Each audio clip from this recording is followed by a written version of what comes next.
অন্নপূর্ণা যোজনার টাকা না পেয়ে জঙ্গিপুর পৌরসভায় তুলকালাম।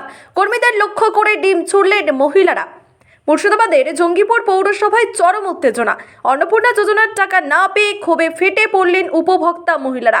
শুধু বিক্ষোভই নয়, ক্ষুব্ধ মহিলারা পৌরসভার কর্মীদের লক্ষ্য করে রীতিমতো ডিম ছুঁড়ে মারেন বলে অভিযোগ। এই ঘটনাকে কেন্দ্র করে রণক্ষেত্রের চেহারা নেয় পৌরসভা চত্বর। স্থানীয় সূত্রে খবর, জঙ্গিপুর পৌরসভা এলাকায় অন্নপূর্ণা যোজনার টাকা অনেকের অ্যাকাউন্টে ঢুকলেও একটি বড় অংশের মহিলার দাবি তারা এখনও কোনো টাকা পাননি। দিনের পর দিন ঘুরেও মেলেনি সমাধান। এরপরে আজ একজোট হয়ে জঙ্গিপুর পৌরসভায় এসে বিক্ষোভ দেখাতে শুরু করেন বঞ্চিত মহিলারা। বিক্ষোভকারীদের সরাসরি অভিযোগ, পৌরসভা কর্তৃপক্ষের গাফিলতি এবং দুর্নীতির কারণেই তাদের টাকা আটকে রাখা হয়েছে। উপরমহল থেকে টাকা ছাড়া হলেও পৌরসভার কর্মীরাই সেই টাকা আটকে রাখছেন বলে তাদের দাবি। রীতিমতো ওই ঘটনাকে কেন্দ্র করে উত্তেজনা ছড়ায় পৌরসভা এলাকায়। তবে এই বিষয় নিয়ে মহকুমা শাসকের দ্বারস্থ হলে মহিলারা তাদের আশ্বাস দেয় বিষয়টি খতিয়ে দেখা হচ্ছে।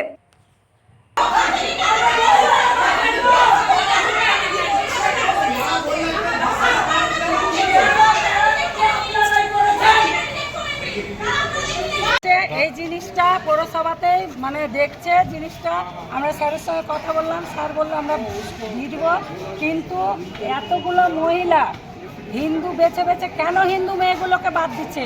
মেয়েগুলোর কেন টাকা ঢুকছে না? হিন্দু কেন কেন এটা পৌরসভা থেকে এটা করা হচ্ছে। পৌরসভাতে আমরা ডিম ছুড়লাম আর ওনাকে তাড়তে নিয়ে আসলাম অফিসে। মহিলারা তাড়তে নিয়ে আসলো। তো এসডিওর কাছে তো গিয়েছিলেন, কি বললেন এসডিও? এসডিও স্যার বললেন যে আমরা 10 দিন 1 মাস টাইম চাইলো সবারই কাছে, আমাদের কাছে চাইলো, আমরা অন্নপূর্ণা ভান্ডার দেওয়ার ব্যবস্থা করা হবে। কাউকে ছাঁটাই হবে না, আর যতটা পারবে আমরা চেষ্টা করব। যাদের যাদের নাম আছে তারা পাবে, অলরেডি পাবে। আর আরেকটা জিনিস, যারা ক্যারাকুটি করেছে তাদের নামে এফআইআর করতে হবে, স্যারের কাছে জমা করতে হবে। হ্যাঁ, করবো, এক্ষুনি করবো। আপনার নাম? আমার নাম শ্যামলী। কত নম্বর ওয়ার্ড? নম্বর ওয়ার্ড।